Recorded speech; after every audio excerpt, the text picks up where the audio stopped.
Hey everybody, welcome Good to the morning. KetoMom page. My name is Stephanie. This is my husband, Steve. Hello. And we are wrapping up the last chapter of this book. Are you thinking big? That's is the question. The question. Are you thinking big? So my hope is, I hope that you've enjoyed the book. I hope that you've tuned into as much as you can.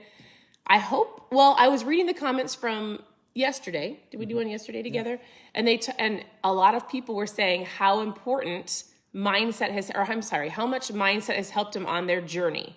And so it was fun to see people say, I didn't realize mindset was so important. I didn't realize that I didn't have a good mindset. I didn't realize how much it would help me on my fat loss journey, really. Or journey in anything that you're pursuing. Correct. The pursuit of a better life. Most people are here for fat loss. Let's just be real. Most people are here to get healthy, and then they find that there's more than just fat loss, but the mindset and the accountability and the community. And so it's been pretty fun to read all of your guys' comments. That's cool. I will tell you, we asked yesterday for you to post something below that you have questions about or you want us to talk about. So we're going to do that tomorrow because we're going to wrap up this book today. One of the major questions people asked was, how do I stop procrastinating? And I think that we can get to that in the last chapter. That was one of the major questions. But for those of you tuning in right now, how would you stop procrastinating? It's a good question. Just comment that down below. How would you stop How procrastinating? do you stop procrastinating? That would be the question of the day. So as you're tuning in, where are you tuning in from? I don't know if we're tuning in from Minnesota. We got our major, very first, I think it was major because it was loud, thunderstorm last night. All night, thunder and lightning. And it pretty much, if you don't know, we live on a lake. And so if I look outside, almost all of our water, all of our ice is almost gone, which means we get to play in the water pretty soon. It's going to be super great. So we had a fun thunderstorm. It was great. How was your evening? How was your morning? We're going to dive into the book. And actually, we're going to have an interesting conversation because my husband has a different mindset that I do. It's good. We just think differently and we collaborate. I told her I don't really know everything that she's going to talk about because I haven't read this book. So I'm going to just play off of the questions that she asks you. And we don't know what's going to come out of this. We'll see. But I do know this. It's going to be great. This is what I said. He said, what is the last chapter about? And I said, well, I have to switch it because in this book, it isn't about fat loss. It's about success in any area of your life, right? So we like to break things into we say different spokes: relationships, spiritual, financial, physical. That's great. No, there's one more. Relationships. Relational, emotional. Emotions. Anyways, all the different things that affect the success in your life in any area. Well, all these pillars are so important. Right. And then I also think like when people talk about success, they usually just equate it to wealth. Right. Like you're only successful if you've got X amount of dollars or if you've got this many assets. Bull crap. A lot of people who are at the top of the top when it comes to wealth, they're super unhappy. And because there's more avenues, there's more pillars to wealth. Right. Like, how are you feeling? Do you have friends? Do you have solid relationships? I'm not saying everybody who's rich is sad. Right. Because that's not the case at all. That's not what I'm saying. I mean, when you have money, it gives you the ability to buy and help and give and save yourself a lot of time to do the things that you really love to do. I'm not saying that, but there are other avenues and other pillars that say what wealth really is. I hope this makes sense. So in our business mind, when we talk about business and we coach people on business, we talk about 3 different areas that if one of the spokes is broken, you have a hard time going to the next level. It's the same thing in life. If so you would take the spokes that Steve is talking about, and we say spokes because you make it like into a wheel. And if your wheel is moving effectively, if your life is moving effectively, then you're working on your relationships, you're working on your finances, you're working on your spiritual health, your emotional health, and your physical health. If you're doing all of those things, hopefully you're seeing a forward progression in your life. The wheel is moving. If one of those spokes is broken, right, even if it's simply your health, it's going to affect all of the other areas. If your financial spoke is broken, it's going to affect the areas. Relationships, emotionally, one thing. Mm-hmm. In one area of your life, you're going to see it in a ripple effect in everything else. That's really good. So, anyways, I said, hey, I'm going to... Sorry. What? I'm just curious. So she just outlined all of these different pillars and gave you a really good example of how your wheel of life should be rolling. But if you have one of those ka-thunk type like one of those wheels are broken, what is that wheel in your life? Like what spoke in your wheel is broken? Comment that Where down below. Where do you feel like you need to focus the most? Because what we would encourage you to do is say, all right, this is maybe the pillar that we've identified. What's one thing that we can do today to improve it? Yes. So if you did not write them down, if you're like, wait, what were they again? Relationships. That is a spoke. That is a pillar. Financial. Could be your job or anything that has to do with finances. Physical would be your health, which is why a lot of people are here. Emotional, how do you handle your emotions, right? Mm-hmm. And then last one is, I don't know, what is it? Spiritual. Spiritual, yes. Physical, emotional, financial, relationships. Do you feel like your wheel is moving effectively, or is there one of those spokes that you need to work on? We're going to draw this out. Yeah. We're going to show it someday. Yep, we're going to. That would be great. Maybe we should just do the wheel training tomorrow.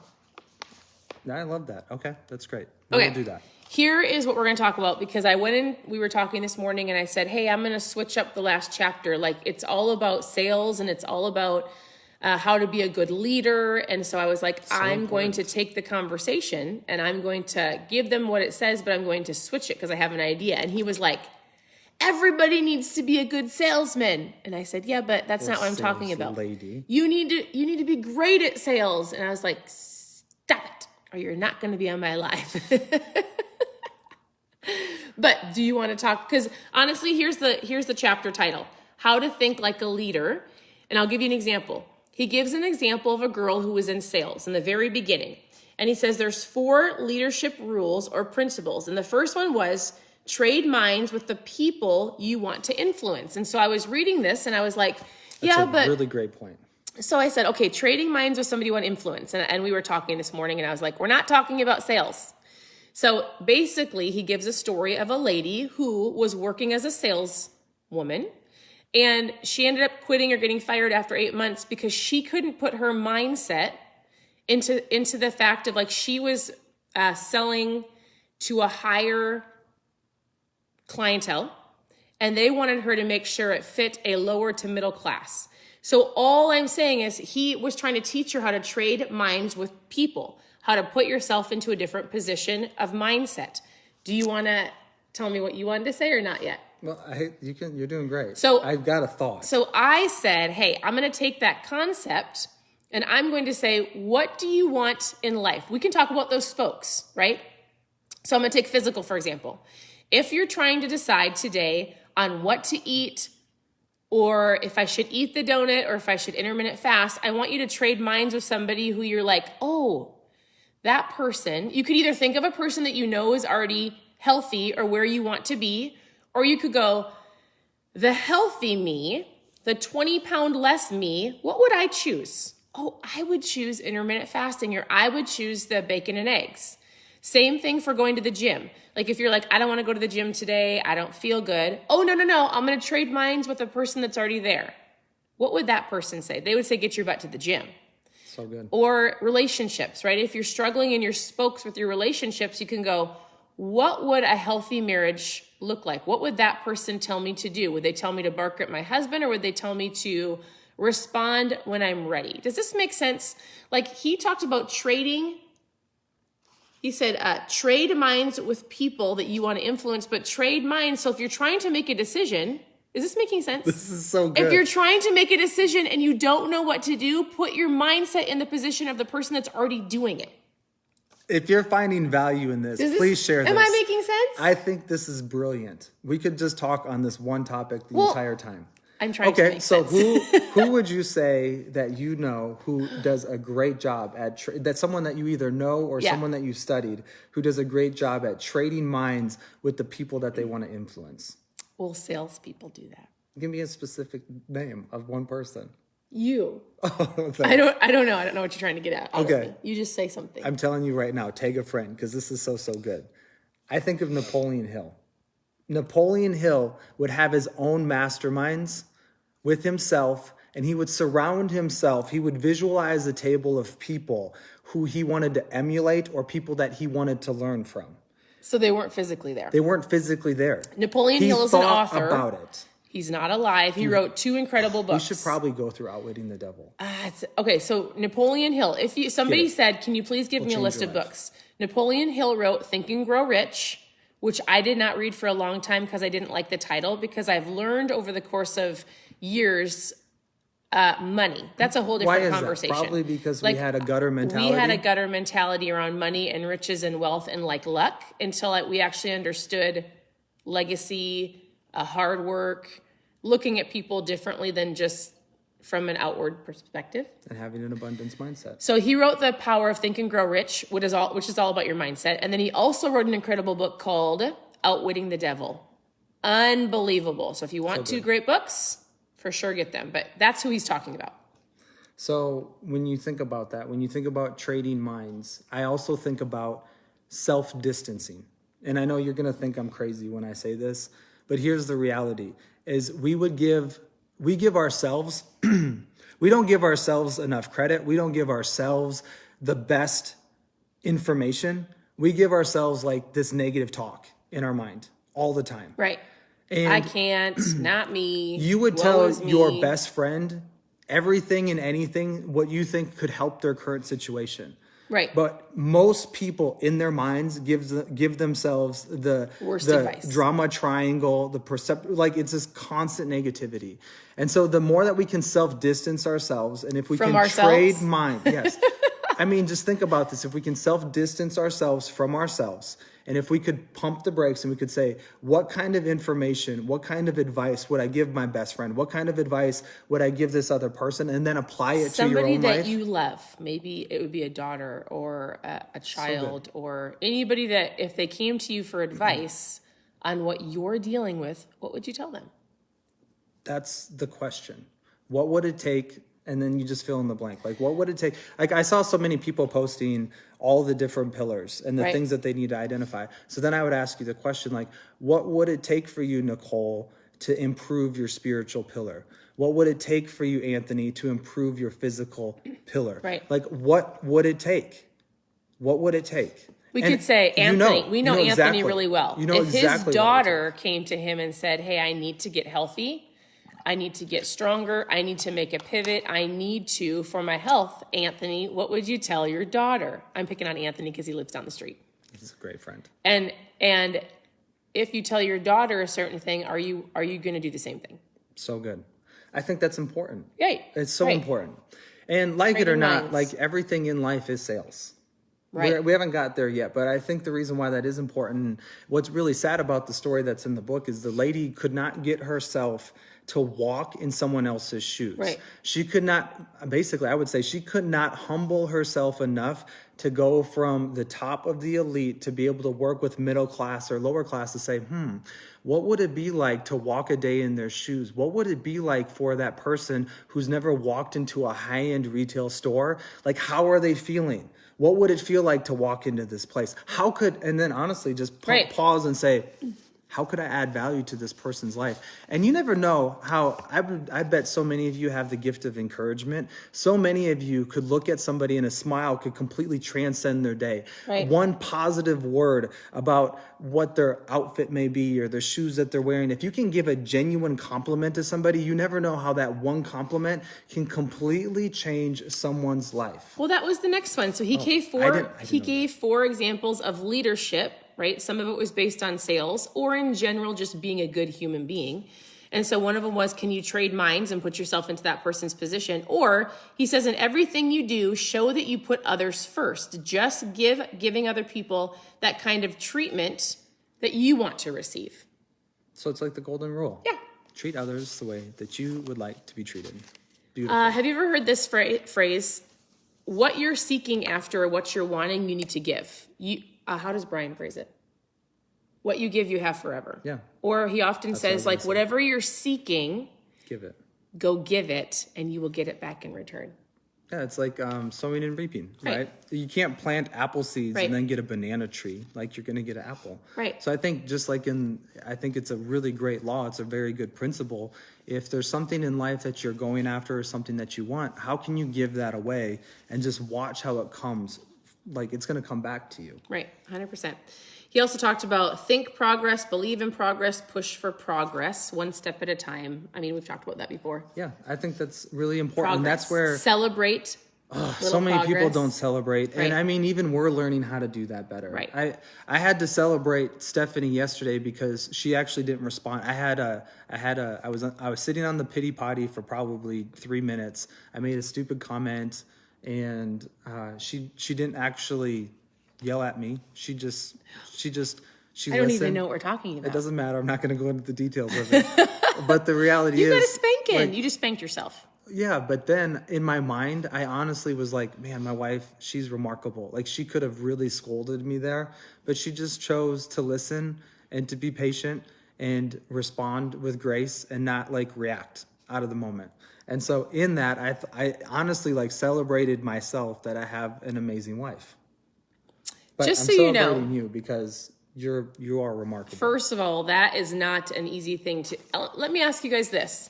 Do you find that okay, so I promise you this is health related.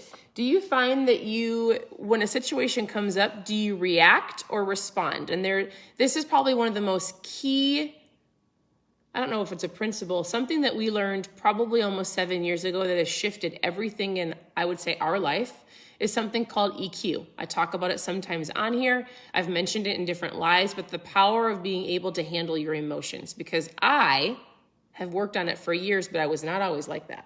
No. At all. I mean, if something happens, do you find yourself saying something real quick? I actually caught myself last night, and I actually need to apologize to somebody later today. But do you, and it might be in parenting and marriage, maybe you oversee, maybe you're a boss or a leader, whatever the case may be, right? So the ability to be able to handle your emotions will help you in every area of your life because you don't emotionally eat. You don't emotionally react to somebody. So for example, when he said something, I don't know what it was yesterday, but I handled it well. She did. But think about your emotions and what we learned. I'll just give you an example. Years ago in our job, I don't even like to say job, but our career, our job, what we are blessed to do, I did not handle a situation very well. Our CEO called and he said, instead of yelling at me about being overreactive, he said, hey, Stephanie, are you open to a suggestion? And I was like, yeah. He said, let me teach you something. Was this before or after you were throwing the phone back and forth? After I was. I'm not answering the phone. So I overreacted on a situation. Does anybody else ever overreact? Do you ever overreact to a child, to a supervisor, to a spouse, to maybe yourself? And isn't it interesting how you can send... This is the same story that you threw the phone at me. I caught it and I said, this isn't my opportunity. This is yours. And I threw the phone back to you. Isn't it funny how you can send a text message or you can send something over voice message or even on Facebook if you don't like something, you'll spew your words off, but you actually wouldn't say a conversation face to face. So I sent a text message and then our CEO was calling me and I was like, I knew I was wrong. And I chucked the phone across the room and I'm like, I'm not answering it. And Steve said, I wasn't the one that said it. And we probably played hot potato with the phone for probably like 5 minutes before I finally picked up the phone. And I'm like, okay, the phone does not ring for 5 minutes. Okay. It was real quick. Felt like a long time. It was a long time. And he said, Stephanie, I'm going to teach you something if you're open to a suggestion. I was like, all right. He said, in any area of your life, you need to be able to handle your emotions. So true. How high is your EQ? You might be familiar with IQ, how smart you are, right? Your intelligence. EQ stands for your emotions. And I was very low on the emotional totem pole. Like if something happened in life, I would react. If something happened or somebody said something, I would react. And he said, you need to be able to stop reacting and take 5 seconds and respond when you're ready. All you have to do is go like this. You don't have to respond.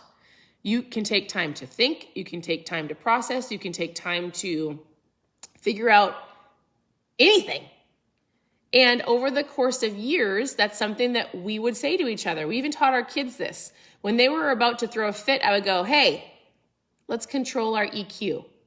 And we taught our kids what that meant. And we just started using it as a common term in our home, right? Hey, are you going to throw a fit? Like, do you want to react today, right now, or do you want to respond later when you have time to think about it? I think we often think that in any area of our life, we have to respond right away. They need an answer. I have to give my answer. I have to respond to this right now. No, you don't.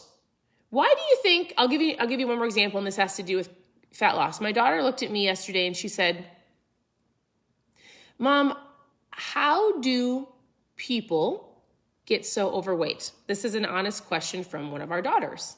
She said, how do people get so overweight? Being just judging from a 8 or 10-year-old, right? And I said, you want to know something interesting? I said, a lot of it has to do with emotions. A lot of it has to do with how easily we turn to food because we don't control our emotions. We haven't learned how to respond to things versus react. It's an easy comfort. It is an easy thing to turn to in any situation.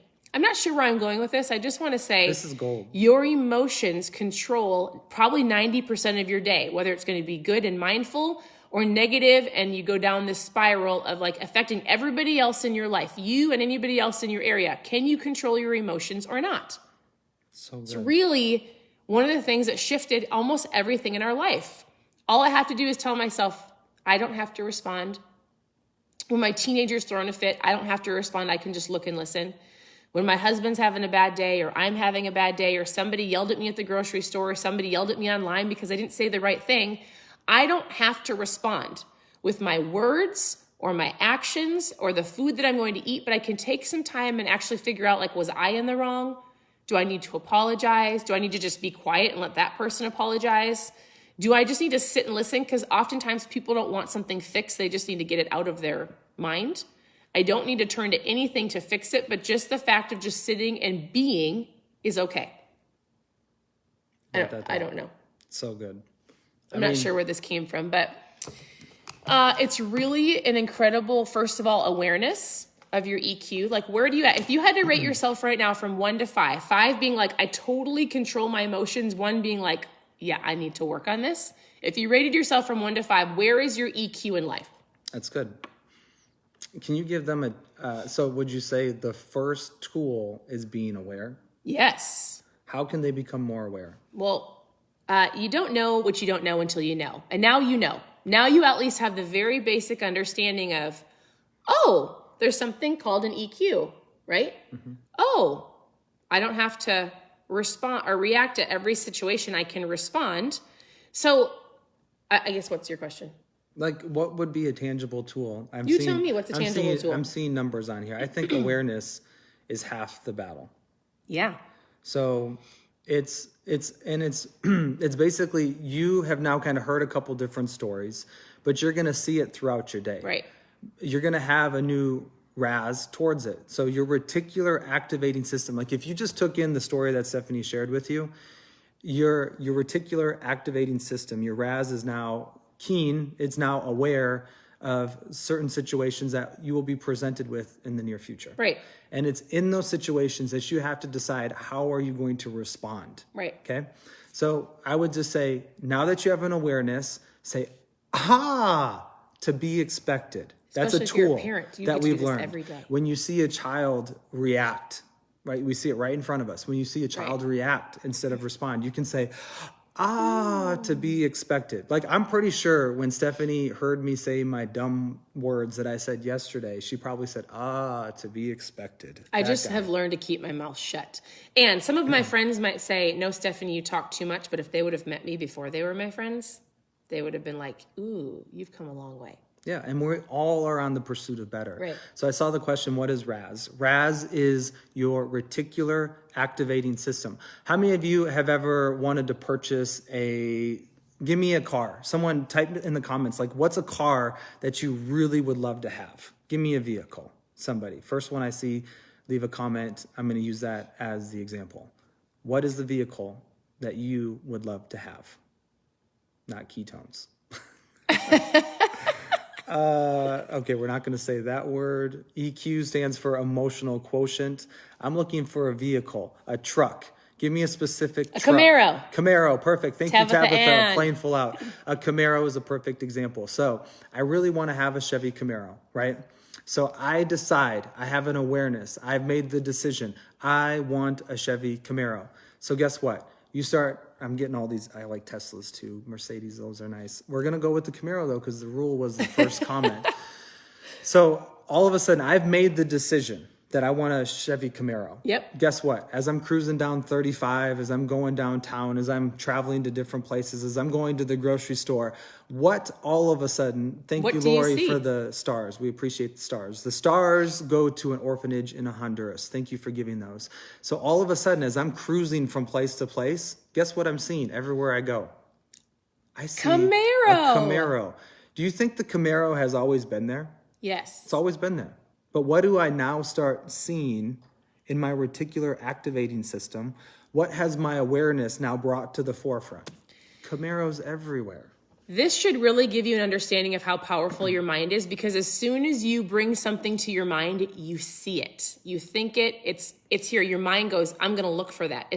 So that's why, like in all of these books that we've been reading, it's so powerful to get up in the morning and get your mindset on track. Because if your mindset is in a state where you're thinking positively, you're grateful, you understand EQ, you understand how to respond, you understand that the power of just having an overall thankfulness, you're going to get up in the morning, you're going to probably have a happier morning, even if your children are throwing a fit, getting them out the door, going to work. You're going to be going to work with an excited attitude to do life, not because I have to, because I get to, right?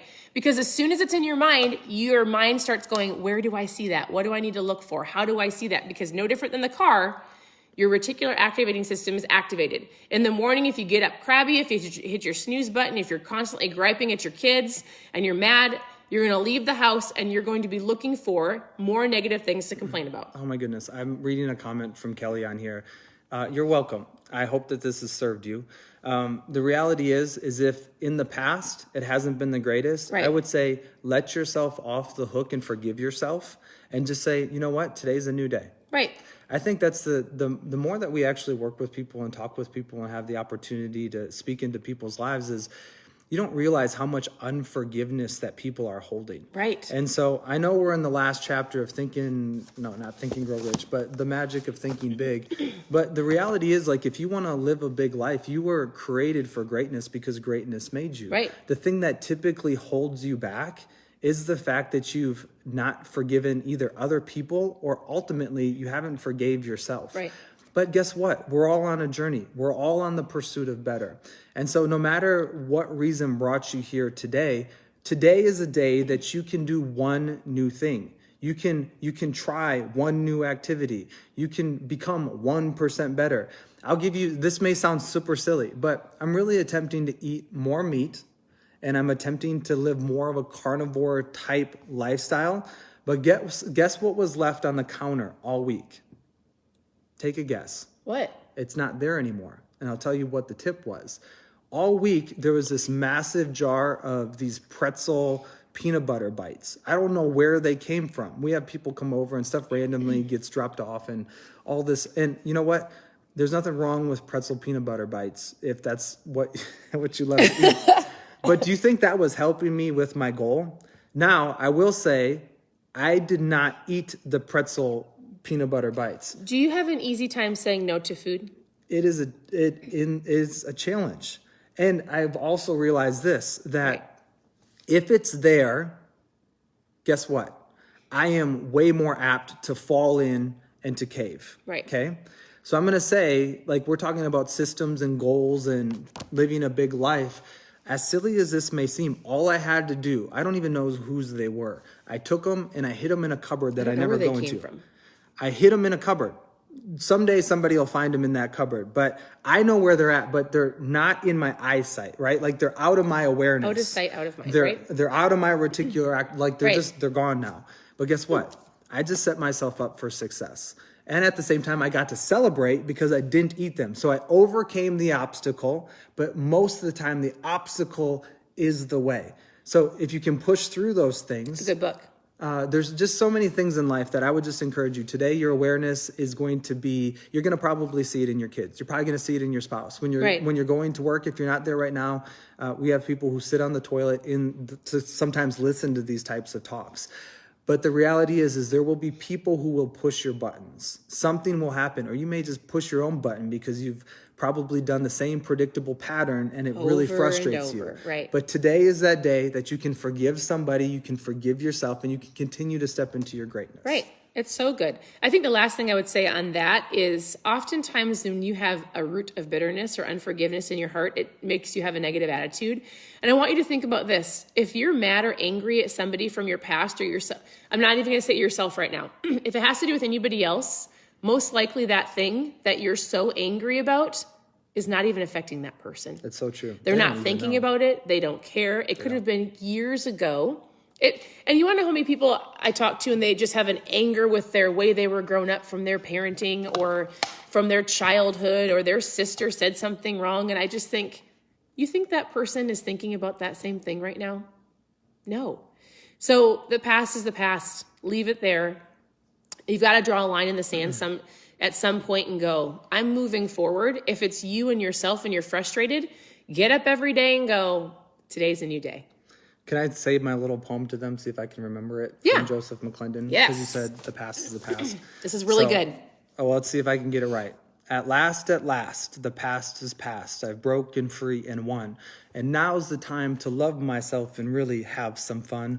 A bold new world is on the rise for all of us to have. And I'm the one, the magnificent one, a beacon that lights the path.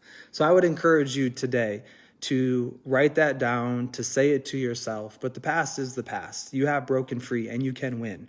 And so now is the time to love yourself. And guess what? Go have some fun. Go celebrate. And just know that your light matters in other people's lives. Right. And so that smile, that genuine word, that compliment, that encouragement, you have the ability to shift and change generations to come. Right. And I would say, in conclusion of the magic of thinking big, like, you have a big life, you have a big calling, you make a difference, you matter. And so that's what I would love to encourage you with today. So good. So I hope our randomness value added some awareness in your life. And this is the book we'll be starting next month. Tomorrow we'll come on. Maybe we'll do go more into detail about the spokes, or maybe we'll just come up with some things that we've learned, some of our most valuable lessons that's got us to where we are today.